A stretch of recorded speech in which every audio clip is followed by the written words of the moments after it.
In a little village in colonial Vietnam, a boy named Nguyen Sin Kung watched the world with serious brown eyes. The rice fields shone gold in the sunrise, and the wooden house smelled of wood smoke and wet earth. Yet even as birds sang, the boy saw hard faces, bowed heads, and people made poor by foreign rule. His father was a gentle but proud man who taught him calligraphy and truth. He would say, "Soft hands may keep you comfortable, but a straight heart keeps you free." Kung listened carefully, dipping his brush into ink, and learning that dignity was more precious than silk, silver, or fine food. When he grew to be 21, he stood at Saigon port and looked out at a great steamship waiting in the mist. He was dressed simply, like a working sailor, and his face was set with brave determination. He was not leaving only to earn his bread. He was leaving to discover why some people lived with power, while others lived with sorrow. The sea carried him far away. In Paris, London, and New York, he walked streets crowded with hurried feet and heard many languages, yet everywhere he found the same unfairness.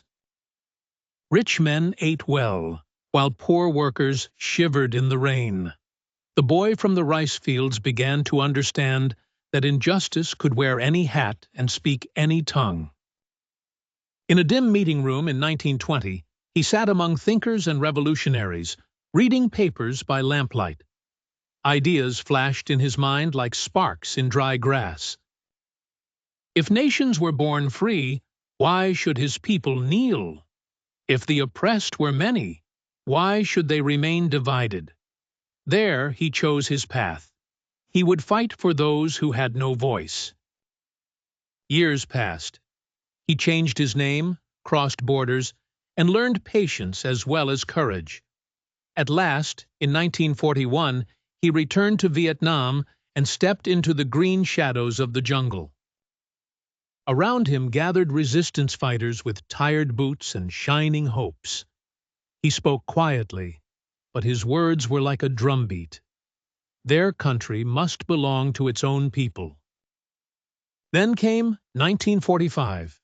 In Ba Dinh Square, under a bright sky, thousands gathered as he stood before them and read the Declaration of Independence.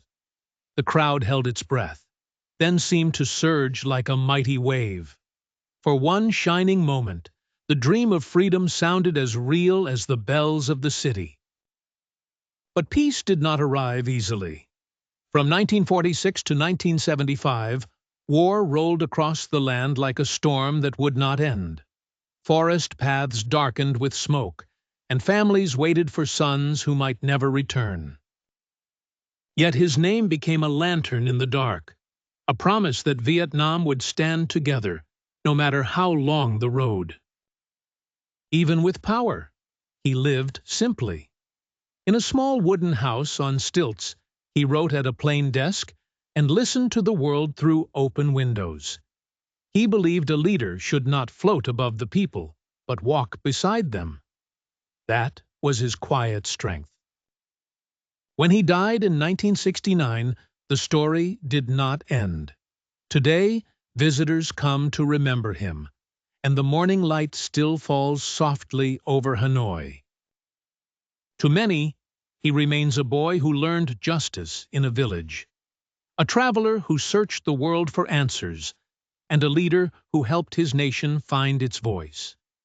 His journey still whispers to children everywhere that courage can begin in the humblest home. Set sail with me, the one and only One Piece analyst. Let's dive deep with Luffy into One Piece. Subscribe and share for more. Thank you, Oda.